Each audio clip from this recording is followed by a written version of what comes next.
Qué bueno, me alegro verles y que hayan podido llegar sin novedad entonces a este lugar. Vamos a la palabra de Dios. Hebreos capítulo 10, por favor.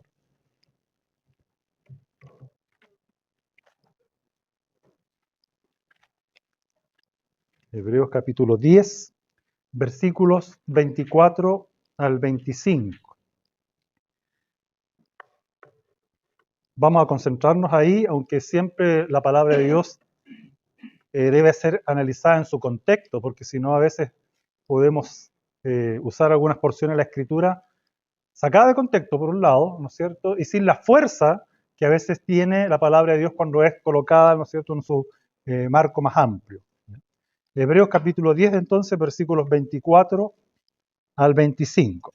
Dice la palabra de Dios así: considerémonos unos a otros para estimularnos al amor y a las buenas obras, no dejando de congregarnos, como algunos tienen por costumbre, sino exhortándonos, y tanto más cuando veis que aquel día se acerca.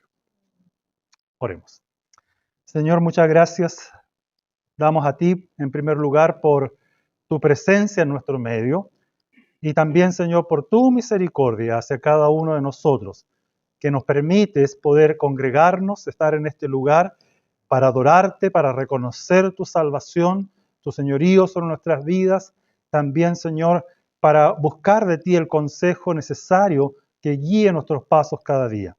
Gracias por tu palabra, gracias porque en ella encontramos aliento para nuestras almas, dirección sabia y oportuna, y tantas otras cosas, Señor, que alivian nuestras almas. Ayúdanos, Señor, que tu Espíritu Santo trabaje de una manera muy especial en nuestras mentes, corazones, que tu palabra afecte todo nuestro ser, de tal manera, Señor, que seamos transformados por ella para la gloria de tu nombre. En el nombre de Jesús te lo pedimos. Amén.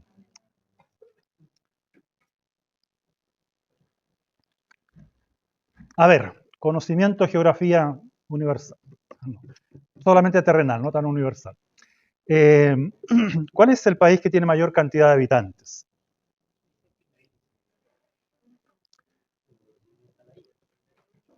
Muy bien, algunos están pensando en China. China tiene 1.417 millones hasta ahora y contando. No sé si va creciendo o no, pero va. 1.417 millones. Pero no es el país más grande. El país más grande es la India. 1.428 millones. O sea, tiene 14 millones más. Casi todo Chile más. Creo que hace poco estaban en votaciones. 1.000 millones casi votaban.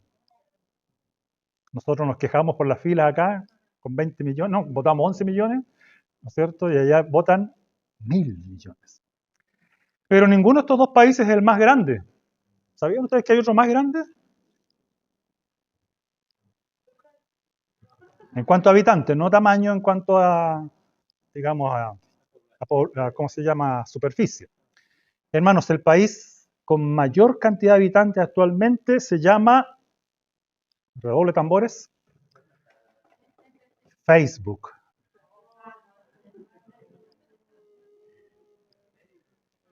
La cantidad de personas conectadas a esta red social abarca a 2.900 millones de personas. Si agregamos otras redes sociales como TikTok, Instagram, WhatsApp y ¿qué otras cosas más hay? Me perdí un poquito ahí ya. ¿Ah?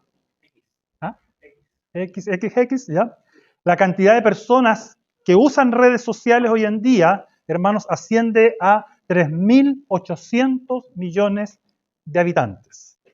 Casi 4.000 millones de habitantes del planeta están hoy día interconectados a través de alguna red social. Y la población de habitantes del mundo es de, ¿sabes? Casi 8.000 millones de habitantes. O sea, el 50% tiene acceso ¿a qué? A redes sociales. Hay un filósofo y escritor coreano-alemán llamado Byung-Chul Han. Él hace un interesante análisis en un libro llamado El Enjambre. Si alguno tiene la posibilidad de comprar el libro, cómprelo, porque vale la pena. No es un libro cristiano, pero el análisis que él hace con respecto al impacto de las redes sociales es muy interesante, ¿ya? De repente hay lenguajes por ahí técnicos, filosóficos, en los cuales, como decimos en Chile, se van en volada y todo lo demás, pero en general es comprensible si uno lo lee con tranquilidad y saca y reflexiona en torno al tema. Él dice en una parte de su libro, el mundo, dice, del hombre digital muestra además una topología del todo distinta, es decir, una forma de ser distinta a los demás. A este hombre digital le son extraños, dice él, los espacios como los estadios deportivos o los anfiteatros, es decir, los lugares de congregación de masas. Los habitantes digitales, dice, de la red no se congregan, les falta la intimidad de la congregación que produciría un nosotros. Constituyen una concentración, dice él, pero sin congregación, una multitud, pero sin interioridad, un conjunto sin interioridad, sin alma o espíritu. Los medios digitales, dice él, aíslan al hombre. Sabemos que después de la pandemia, ¿no es cierto?, durante la pandemia hubo una explosión de uso de redes sociales, ¿no es cierto? Ustedes también las usaron. ¿Tuvieron reuniones a través de qué? De redes sociales. ¿Sí? Había que estar frente a la pantallita, con el Zoom, ¿no es cierto?, y todo lo demás, tratando de que no se cayera la conexión, ¿no es cierto?, y que no se apagara la cámara y todo este tema. Algunos apagaban la cámara, incluso. Espero que no hayan sido así, ¿no es cierto? Pero hubo una explosión de uso, a tal punto que hay personas que hasta el día de hoy, hermanos míos, y esto lo sé de primera fuente, no se congregan físicamente. Siguen haciéndolo a través de Zoom. Hay otro dato interesante que tiene que ver, hermanos, con las políticas que algunas naciones hoy día están adoptando, y muchas de ellas están basadas en nefastas ideologías que están destruyendo los fundamentos de nuestra sociedad. Por ejemplo, cuando se instauró la famosa teoría del amor sueco en la década de los 70 en Suecia, la mitad de la población sueca actualmente, producto de eso, ¿no es cierto?, vive sola, y el 40% de esa mitad de la población se siente sola. O sea, tenemos por un lado, ¿qué cosa? La influencia de los medios digitales, que han hecho que el ser humano, ¿qué pasa? Ya no se quiera juntar, ¿ya? A propósito, ayer fui al mall. Yo no iba al mall hace años. De verdad que les digo, sinceramente, hace años que no iba al mall. Así que aparte que lo desconocí, porque el único que conocía era el Vespucio Sur. Fui para allá porque tenía que hacer algo. Entré, me perdí, porque no sabía tantas cosas nuevas que habían ahí. Y una multitud de personas. Pero no estaban congregados. Cada uno andaba haciendo, ¿qué cosa? Sus asuntos, ¿no es cierto? Sus trámites, sus cuestiones. A lo mucho un grupito por allá, otro grupo, pero todos grupos aislados. No es que no podíamos decir que estaban ahí congregados, ¿ya? En una entrevista al sociólogo de origen polaco, Zygmunt Bauman, él afirma que los suecos han perdido las habilidades de la socialización. Al final, dice él, de la independencia no está la felicidad, está el vacío de la vida, la insignificancia de la vida y un aburrimiento, dice, absolutamente inimaginable. Y un sueco, dice, testigo privilegiado de todo esto, da la clave del problema al afirmar que el estado de bienestar en Suecia, que está haciéndose cargo de nosotros, es el problema que ha ocasionado nuestro aislamiento. Deberíamos estar cuidándonos, dice él, entre nosotros. Hermano, vean un documental que hay sobre el particular, no sé si lo han visto, sobre la teoría del amor en Suecia. Véanlo. Es deprimente, deprimente. Veía el caso de una persona que después de 2 años la encontraron en su departamento muerta. Como allá se paga automáticamente el sueldo a las personas, todo es automatizado, ¿ya? Las cuentas se pagaban también en forma, ¿qué cosa? Automática. Entonces no habían cuentas por ahí visibles y la persona no necesitaba salir ¿de qué? De su departamento. Y murió allí. Más encima encontraron cuentas de ahorro de 100.000 euros en una cuenta, y en otra cuenta tenía no sé cuántos miles de euros más. Era una persona rica, pero murió solo. Solo. Hermanos, ante el peligro latente de acostumbrarnos, como dice el libro de Hebreos, a no valorar el congregarnos como cuerpo de Cristo, producto de múltiples factores como los que hemos visto ya, entre los cuales se cuentan esto lamentablemente de las redes sociales, es que se hace necesario en estos tiempos reforzar y reconsiderar, reflexionar en esta exhortación que nos entregan los versículos de Hebreos capítulo 10. los cuales requieren, como toda la Escritura, ser puestos en un contexto para entenderlos y sacarles un mayor provecho. Estaba leyendo en las redes sociales, a propósito de redes sociales, como un hermano amigo, Andrés, estaba teniendo una interlocución con otra persona que no pensaba que era tan necesario congregar y presentó unos argumentos grandes, elocuentes, palabras que yo de repente tuve que buscar en el diccionario para saber qué significaban. Pero él consideraba que hoy día estamos en otros tiempos, que ya es válido poder tener reuniones congregacionales a través de medios digitales. Ahora, hermanos míos, no estoy en contra de la modernidad, por si acaso, no estoy en contra de los medios digitales, pero sí en cuanto a su uso y en cuanto a cuándo se usan. De repente yo sé que ustedes están grabando ahora y puede ser necesario que algún hermano, por distintas razones, de salud, porque tiene un trabajo que a lo mejor que le impide estar hoy día, necesita escuchar y ver esto en otra oportunidad. Está bien. Lo que estamos hablando aquí y lo que Hebreo nos va a enfatizar es la importancia, ¿no es cierto?, de no acostumbrarnos porque sí, con argumentos no válidos, a decir no necesito congregarme. Esta persona decía, no necesito congregarme. Y Andrés le replicaba y le decía, ¿así? ¿Y cómo vas a tener Santa Cena? ¿Santa Cena virtuales? ¿Bautismos virtuales? ¿Qué les parecería? Son extraños, ¿verdad? A lo mejor vernos en una reunión virtual como ocurrió por esta asunto de la pandemia puede ser algo transitorio, pero llegar a perpetuar algo así, hermanos míos, tiene sus consecuencias. La máxima que dice que todo texto sin contexto es un pretexto siempre es cierta. Y a la luz de esto, ¿no es cierto?, no hacer este ejercicio puede ser peligroso y puede prestarse para entender mal los versículos de la Escritura. Aún recuerdo, a propósito de lo mismo, cuando yo usé este texto de Hebreos, no dejar de congregarse, lo usé con un joven. No voy a decir su nombre por si alguna vez escuchan mensajes y el pastor me delató, ¿no? Recuerdo, ¿no es cierto?, que un joven de una congregación de hace muchos años, de las primeras que pastoreé, cuando dejó de congregarse, yo fui a verlo y conversamos y le exhorté y le dije, la palabra de Dios, ¿no es cierto?, te impele y nos impele a todos nosotros a vernos, a juntarnos, a estar juntos. Uno podría pensar, este hermano, ¿no es cierto?, está contento que el pastor lo haya ido a ver, ¿no es cierto?, y va a aceptar la exhortación. ¿Sabe lo que me dijo? Pastor, usted usa la Biblia a su conveniencia.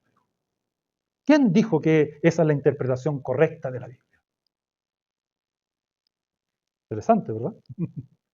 Ahí es cuando yo dije, hace falta a lo mejor colocar en un contexto más amplio, de repente algunos textos para darle fuerza.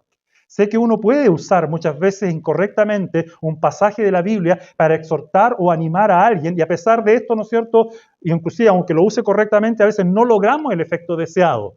Y esto sucede porque al fin y al cabo el entendimiento, la aplicación de la palabra de Dios a nuestras vidas siempre va a requerir la obra sobrenatural ¿de quién? Del Espíritu Santo de Dios, que es el único que convence de pecado y de juicio a nuestros corazones. Solo Dios tiene el poder para transformar por medio de su palabra.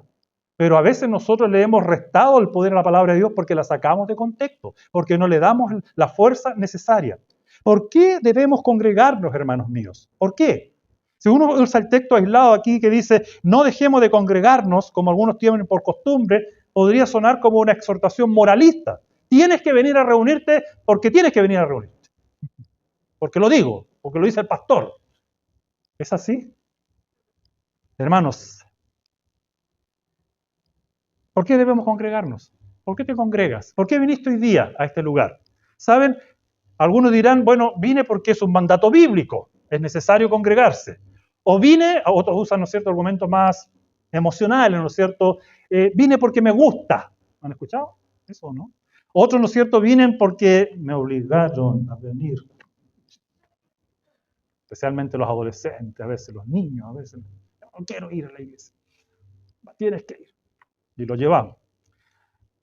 Otros vienen porque hoy día no tenía nada que hacer, así que voy a ir a la iglesia. ¿Han escuchado gente así o no?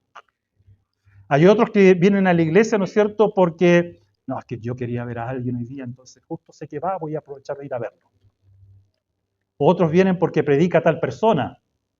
No, predica el pastor Obed, tiene el pastor Omar, así que voy a ir. O no voy a ir porque está el pastor Omar, así que voy a quedar en casa hasta que vaya el pastor Obed.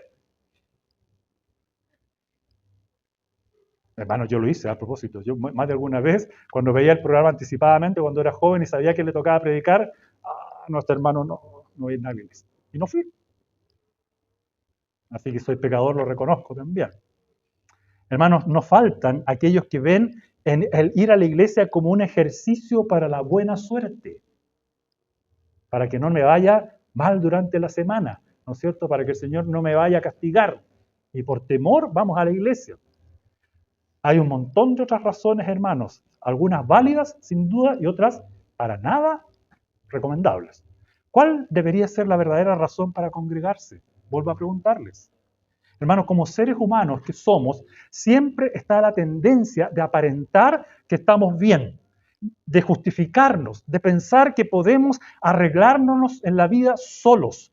Pero como Dios sabía sobre esta tendencia, como está ocurriendo en Suecia hoy día y en varias partes del mundo, es que el Señor diseñó un medio para que seamos enfrentados una y otra vez con la profundidad de nuestro pecado y con lo costoso del sacrificio de nuestro Salvador Jesucristo.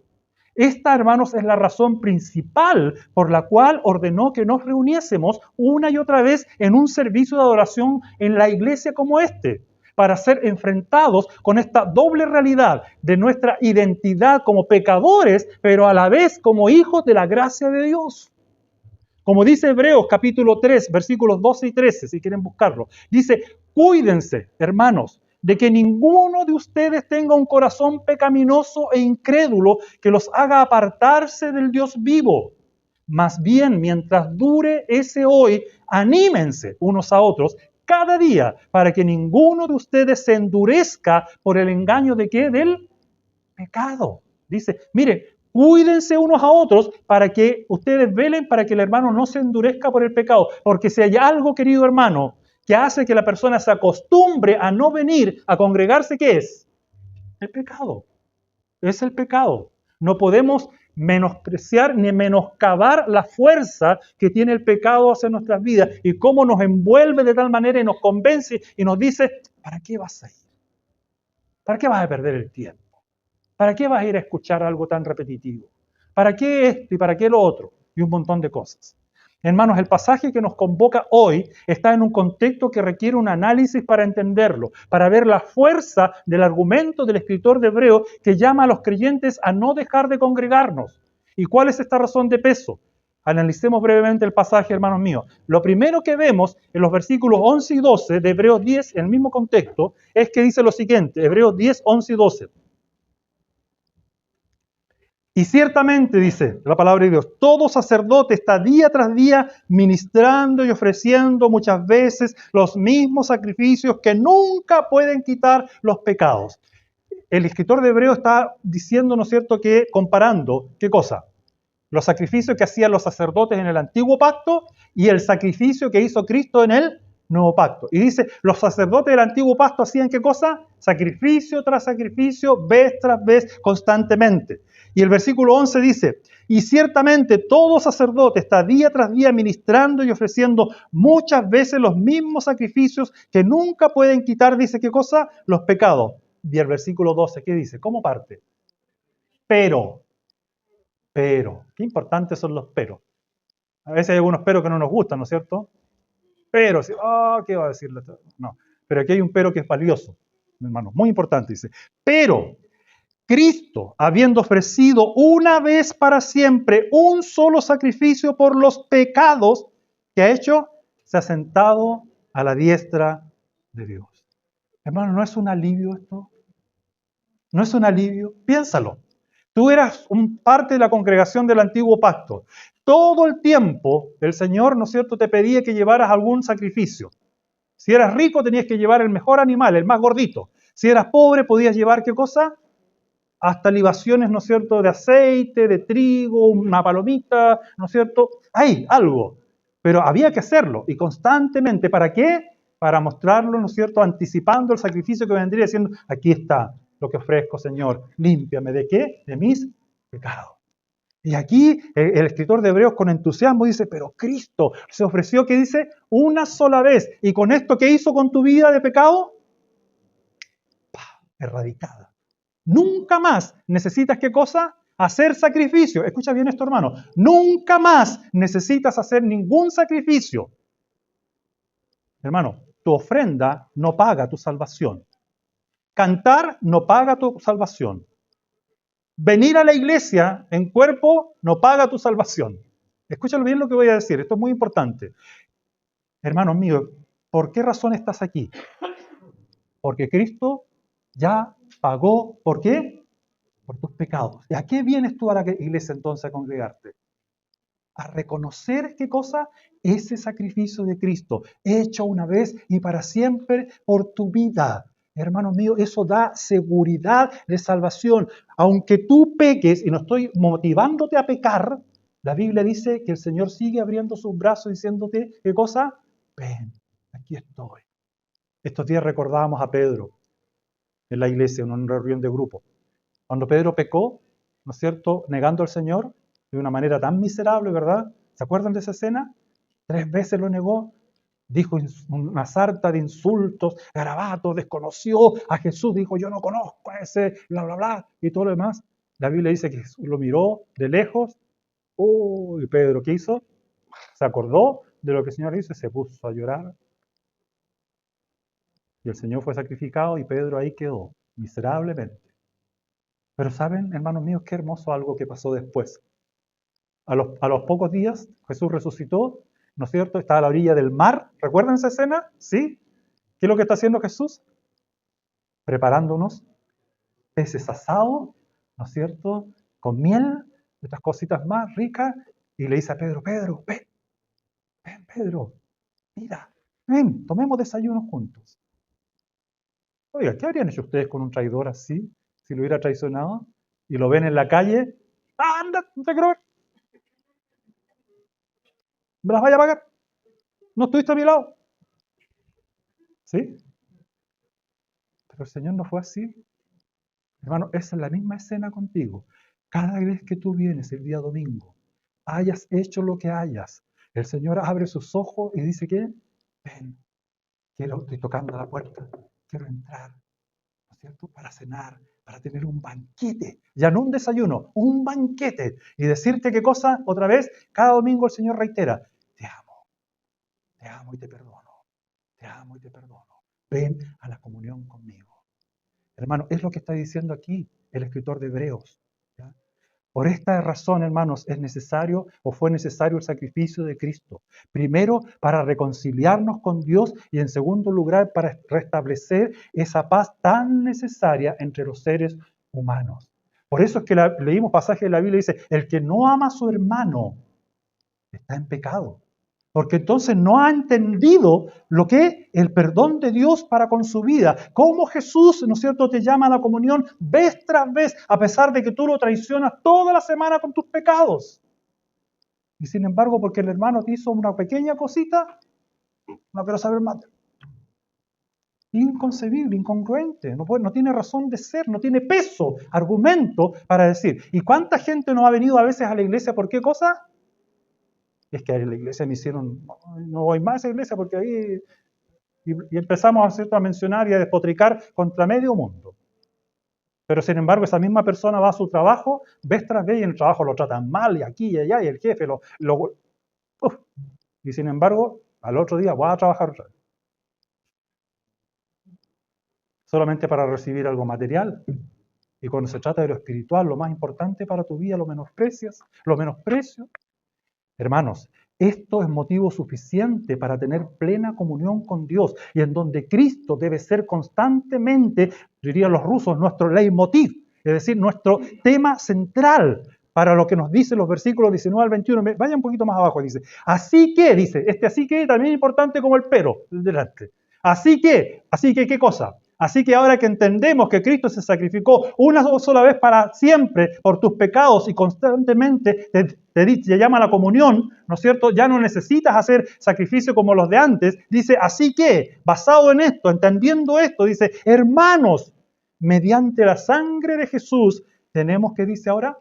Confianza para entrar, ¿en dónde? En el lugar santísimo. Hermano, a ver. Tú no vienes solamente a este lugar físico y te congregas como cuerpo, como grupo, como personas.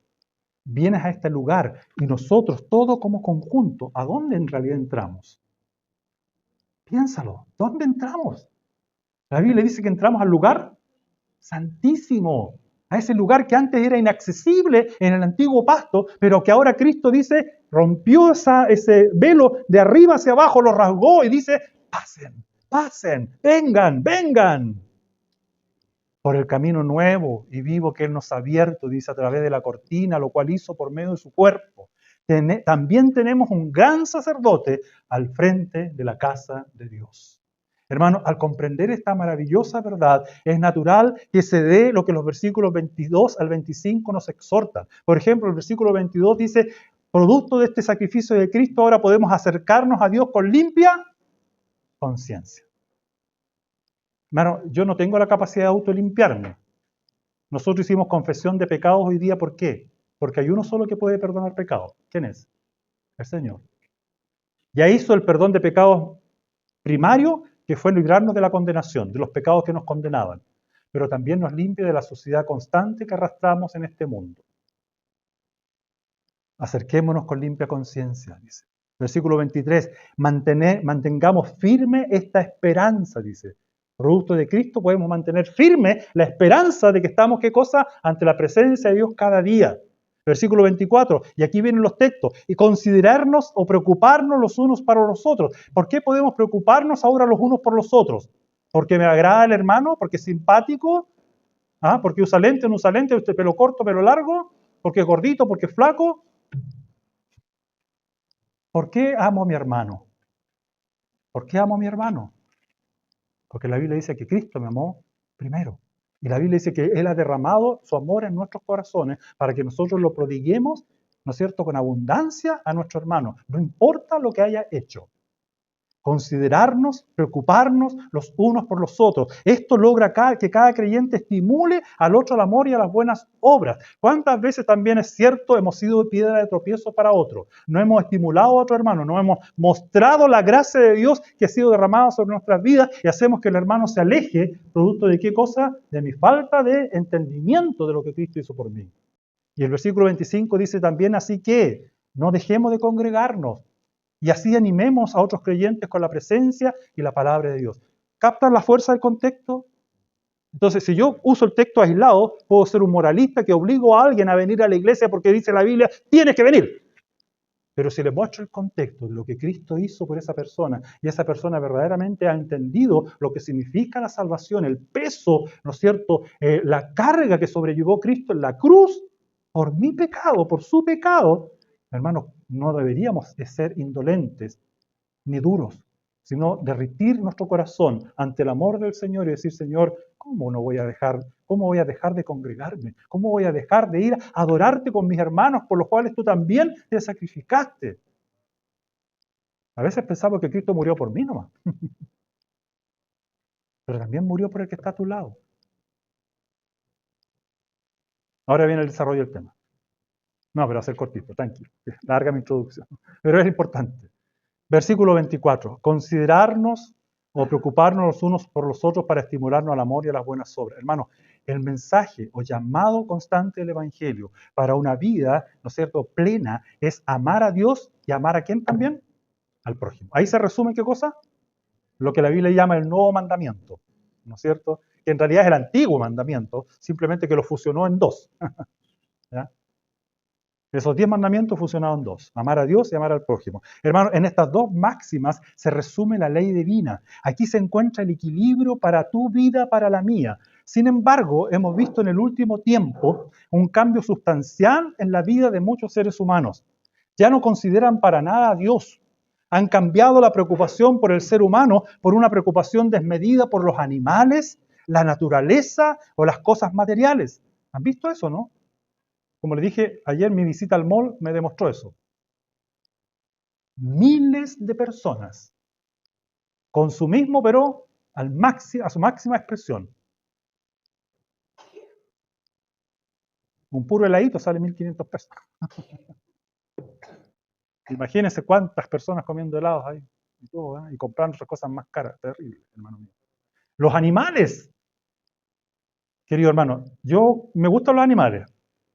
pero no, de ahí a casarme con un animal, no sé si me entienden. Algunos lo han hecho literalmente, por si acaso. Algunos se han casado con árboles también. Bueno, cada persona hoy día está libre de hacer lo que quiera, ya no es digna de psiquiatra ni psicólogo, porque en realidad ya los psiquiatras y los psicólogos no saben qué cosa considerar, ¿no es cierto?, que está mal, pues, ¿verdad? ¿Quién está loco, quién está sano en este mundo? Ya no se sabe. ¿Ya? Terrible la situación. Y hay personas que hoy día gastan millones y millones en qué cosa? En la mantención de sus animales. Conozco personas que están endeudadas, pagando con cuotas digamos, en cuotas, en crédito, la atención de su animal que le salió 500, 600 mil pesos en operación. Pero la mamá se puede estar muriendo y no soltamos ni un peso. Hermanos, hoy día nuestra sociedad está gastando su vida en lo que no le satisface. Como dice Isaías 55, en saco roto. No cabe duda, hermano, que esta triste realidad es algo normalizado en un mundo caído, ¿no es cierto? Pero es aún más triste y trágico cuando lo normalizamos aquellos que nos decimos, ¿qué cosa? Creyentes. Como dice 2 Pedro 1:9, estos creyentes han olvidado la purificación de sus antiguos pecados. No sé si han leído 2 Pedro capítulo 1, pero lo coloca en un contexto, dice, a la sabiduría, ¿no es cierto?, a la virtud añádele esto, añádele lo otro y todo lo demás, porque así tú vas a desarrollarte, crecer en la gracia, dice, porque si no haces esto es porque, ¿qué cosa? Has olvidado tus antiguos pecados. ¿Por qué podemos dejar de congregarnos? Porque sin duda el pecado ha hecho que nos olvidemos de qué cosa, que somos pecadores. Pensamos que estamos bien, pensamos que no necesitamos el consejo de la palabra de Dios, que no necesitamos que otro hermano me salude, me abrace, ¿no es cierto?, me muestre su afecto y su cariño. Pensamos que puedo vivir solo, como la teoría sueca del amor en Suecia. Y a veces así también uno puede morir, solo. Han dejado de considerar la verdadera razón de por qué son cristianos y por ende no tienen la consideración y la motivación, hermano, verdadera para congregarse. Querido hermano, reflexiona profundamente en esto. Íbamos camino, dice la Biblia, a la condenación eterna, a vivir separados por la eternidad de Dios. Pero Dios, dice la Biblia, en su infinito amor y misericordia, nos rescató a un alto precio, muriendo en la cruz del Calvario, ¿no es cierto?, a través de Jesucristo. Cuando mantenemos en mente, hermanos míos, este tremendo sacrificio de Cristo por aquello que es el problema de fondo de tu vida y de la mía, como lo es el pecado y sus terribles consecuencias, entonces sabremos mantener en perspectiva y prioridad aquello que el texto nos llama, a vivir preocupados por las necesidades espirituales, físicas y materiales de nuestro prójimo, así como Cristo se preocupa por la tuya.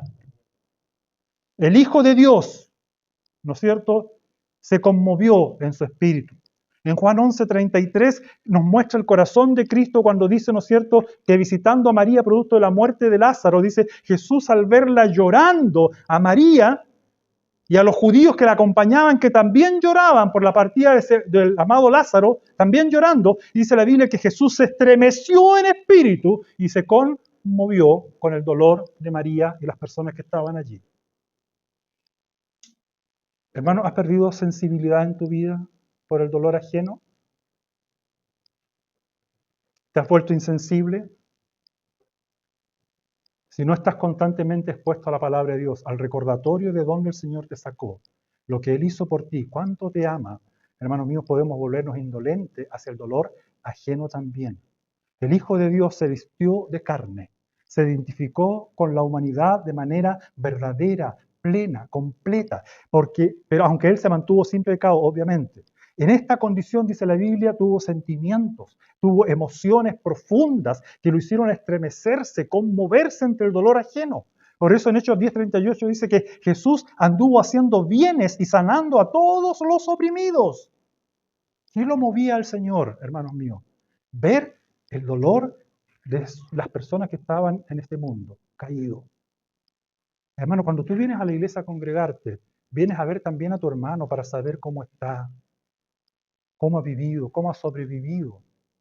Lamentablemente nosotros por nuestro pecado tendemos a ser insensibles, como dije, al dolor ajeno. Y si llegamos a ser sensibles, muchas veces es algo transitorio o inconstante. Por esta razón se hace necesario ser exhortados a realizar actos de amor, como dice nuestro texto de Hebreos, porque por iniciativa propia no alcanzamos la norma divina. Como discípulos de Cristo crecemos juntos y esto implica, hermanos, el ser estimulados por nuestros compañeros de viaje al amor y a las buenas obras. La frase reiterada en la Biblia que ustedes van a encontrar especialmente en las cartas es los unos por los otros. ¿Han escuchado esa expresión?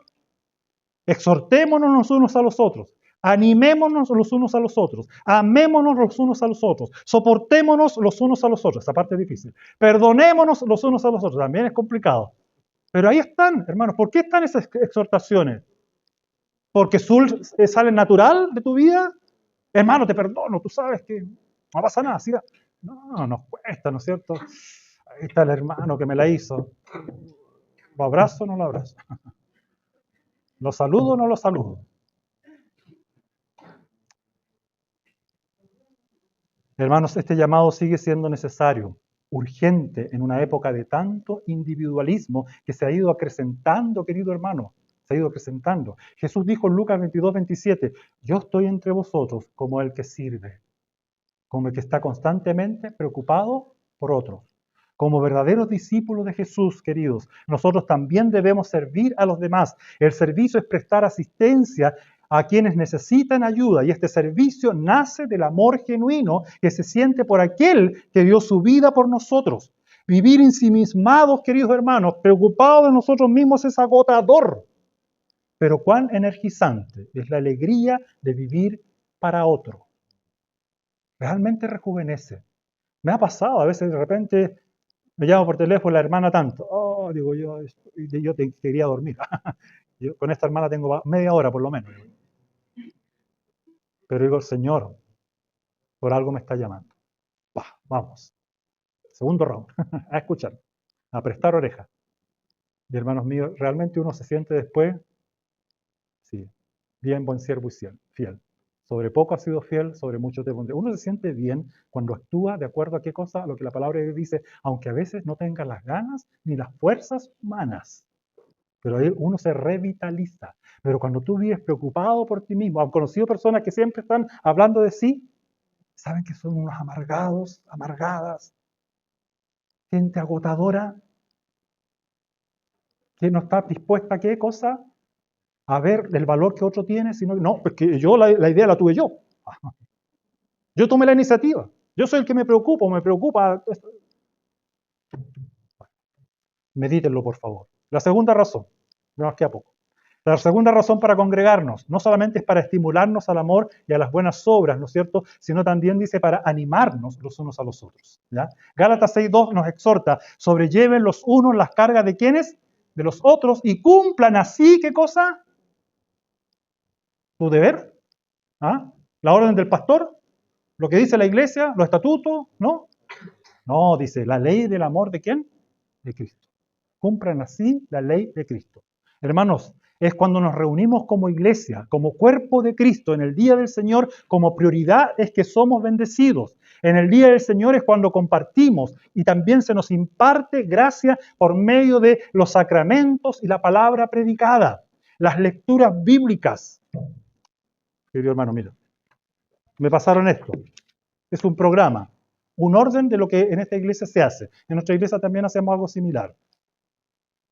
Pero hermanos míos, las lecturas bíblicas, las oraciones, las alabanzas, la predicación, las ofrendas, todo esto, hermanos, es un todo armónico que glorifica ¿a quién? A Dios. Hermano, no menospreciemos estos tiempos, no los cambiemos por cosas que no edifican. Claro, sé que pueden haber situaciones o circunstancias que te hagan, ¿no es cierto?, ausentarte en alguna ocasión de los cultos, porque tu trabajo lo demanda. Los médicos a veces tienen turnos, los choferes de micro tienen turnos, sí, de repente es complicado, ¿no es cierto? Los bomberos tienen una emergencia, qué sé yo, las enfermeras, o por los que trabajan en las minas, cada 15 días bajan una, no sé. En la iglesia hacemos broma con el hermano que es muy servicial, un diácono de nuestra iglesia. Pero yo le digo el hermano quincenal. Lo veo cada 15 días. Pero es su trabajo. Pero cuando él viene se prodiga con tutti, el primero en llegar tempranito, el domingo, el sábado, está ahí maestreando, haciendo cosas, porque anhela, ¿qué cosa? Poder volver a estar y ver a los hermanos y servirles. Hermanos, nada debiera justificar nuestra ausencia regular a los cultos. Es en estas instancias en que un abrazo, escuchar al hermano, animar al hermano, llorar con el hermano, reír con el hermano, pueden hacer una gran diferencia en nuestras vidas como individuos y como congregación, como comunidad de la fe. Hace poco estuve dialogando con mi amigo Andrés, le he hablado de él. Él perdió a su hijo de manera trágica a los 19 años, cuando otro joven de 15, por quitarle el celular, lo mató. Un joven con futuro, postulándose a la escuela de aviación para ser un suboficial, tenía todo un futuro por delante y le fue arrebatado. Agonizó hasta las 3 de la mañana. Falleció. Andrés estaba recordando esto, su muerte, el mes pasado. Cada vez que llega el mes en que recuerda cuando él falleció, su corazón se para. ¿Ya? Y más cuando hay un juicio de por medio que al final dejó libre al joven que lo mató. Hace poco, como dije, estuve dialogando con él. Aún se entristece recordar a su hijo. Pero después me dijo al final, Omar, gracias. Gracias porque después de tantos años, dice, tú aún me sigues prestando oreja. Queridos, hay tanta necesidad en nuestra sociedad, en este mundo. Hay tanta gente que te necesita, que necesita a un hijo de Dios, que se prodigue por aquellos que están a su alrededor. Este autor que ya les mencioné, coreano, alemán, dijo también, quien verdaderamente escucha, presta atención sin reservas a otro. Quien verdaderamente escucha. Hay personas que yo he visto que están escuchando solamente para esperar que yo termine de hablar y hablar él. Eso no es escuchar. A veces uno no escucha a otro sin necesidad de decir nada. Escucha que el otro se desahoga y con eso se alivia una carga. Hermanos, hay muchas personas, como dije, que están sufriendo. A veces algunas sufren abiertamente, otras en silencio. Otros claman por ayuda, por la presencia de alguien a su lado. Y los creyentes no estamos ajenos a sufrir, por si acaso. También necesitamos que un hermano o una hermana nos ayude a sobrellevar las cargas o pesos que a veces agobian nuestro corazón. Cuando queremos saber cómo está nuestro hermano, hagamos preguntas intencionales, no generalidades, como muchas veces estamos acostumbrados a hacer, hermanos, porque no estamos preguntando por el clima, el resultado de un partido, en dónde quedó la película, cómo es la novela. Hermanos, estamos preguntando por otro ser humano que tiene dimensiones, tanto espirituales como físicas y materiales. Pregunten al hermano, ¿cómo está tu vida de oración? ¿Cómo está tu vida de lectura bíblica? ¿Cómo está tu reflexión de lo que leíste de la Biblia? ¿Cómo está tu vida emocionalmente? ¿Cómo estás en lo material, de salud? ¿Necesitas ayuda? ¿Necesitas algo? Siempre nuestras preguntas son, ¿cómo está, hermano? ¿Y qué respondemos? Bien. Y ahí se acabó la conversación. ¿Cómo puedo ayudarte? Hermanos, son preguntas sinceras que pueden hacer una gran diferencia en nuestras relaciones. Nuestro Señor fue reconocido como amigo de pecadores, dice Mateo 11, 19. Estos, hermanos, ¿qué hacían los pecadores? Esto me llama la atención, a diferencia de lo que está sucediendo hoy en día. En la época de Jesús, los pecadores buscaban ¿a quién? A Jesús. Los pecadores buscaban a Jesús. Hoy día los pecadores huyen de Jesús. ¿Ya? Los pecadores huyen de nosotros a veces. ¿A usted evangélico? Porque tienen temor de qué? De que yo le voy a lanzar el bibliazo por la cabeza, al tiro. ¿Ya? Y hacer lo que se humilla, hasta el polvo. Buscaban al Señor porque buscaban palabras de consuelo, de ánimo, palabras de exhortación, sí, también las querían escuchar, pero Jesús las entregaba con amor. Al Señor le gustaba pasar tiempo con estas personas. Se sentían bienvenidos y cómodos en la presencia de Jesús. Los atraía con un amor sincero. ¿Cómo somos reconocidos nosotros hoy día? ¿Somos cristianos y creyentes amigables?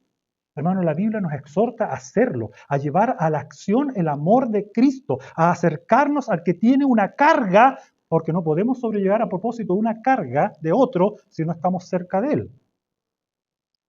El hermano que lleva el tronco allá, ¡te ayudo, hermano! No sé, tengo que ir para allá, voy a ayudarle. No sé si me captas. ¿Tienes necesidad, hermano? Ok, hermano, voy a orar por ti, que te vaya bien.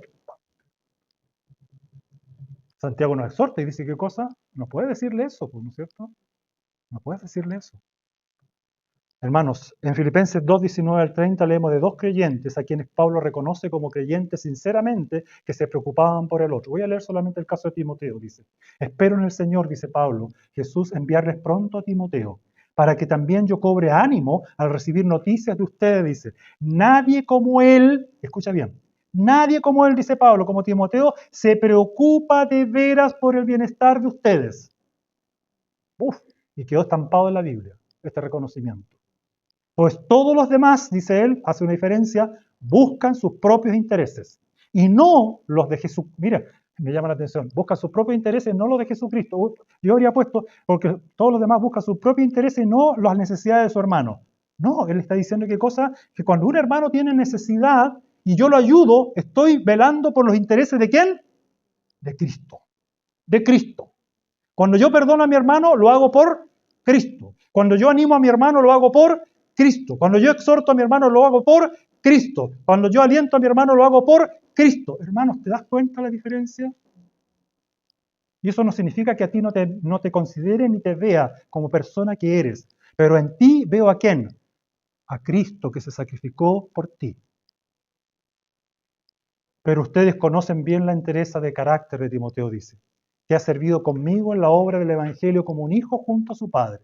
Así que espero enviárselos tan pronto como se aclaren mis asuntos y confío en el Señor que yo mismo iré pronto a ustedes. Qué tremendo. Concluyo. Termino. Hermanos, la adoración congregacional, dije al principio, nos enfrenta con el hecho de que somos peores de lo que pensábamos y que la gracia de Dios es mucho más maravillosa de lo que jamás pudimos imaginar. Recordar esto será necesario hasta que ya no pequemos más y estemos con el Señor en gloria.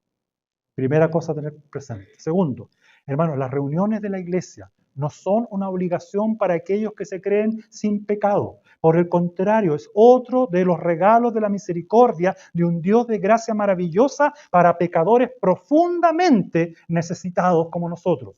Dios nos ayude, por lo tanto, a ser fieles en cumplir con este mandato tan necesario para nuestras almas, pero también para la comunión de la iglesia. Tercero, como dice mi amigo y pastor Sugel Michelén, si tú no tienes preocupación por la iglesia, si tu corazón no late con la iglesia, si las victorias de la iglesia no son tu gozo, si las derrotas de la iglesia no son tu tristeza, puedo decirte por la palabra de Dios que tu corazón tampoco late con Cristo, porque la iglesia es el cuerpo de Cristo. Hermanos, en cuarto lugar, vivir ensimismado, dije, es agotador, preocupado de uno mismo. Pero cuán energizante la alegría de vivir para otro, para otro. Por último, hermanos, crear relaciones no es lo mismo que establecer conexiones. En Facebook y en las redes sociales se hacen ¿qué cosa? Conexiones, ¿sí? Pero pocas veces existe ¿qué cosa? Relación.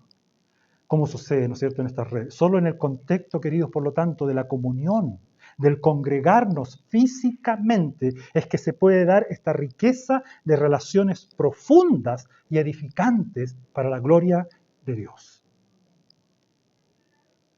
Maranata. Que todo esto suceda hasta que Cristo vuelva. Amén.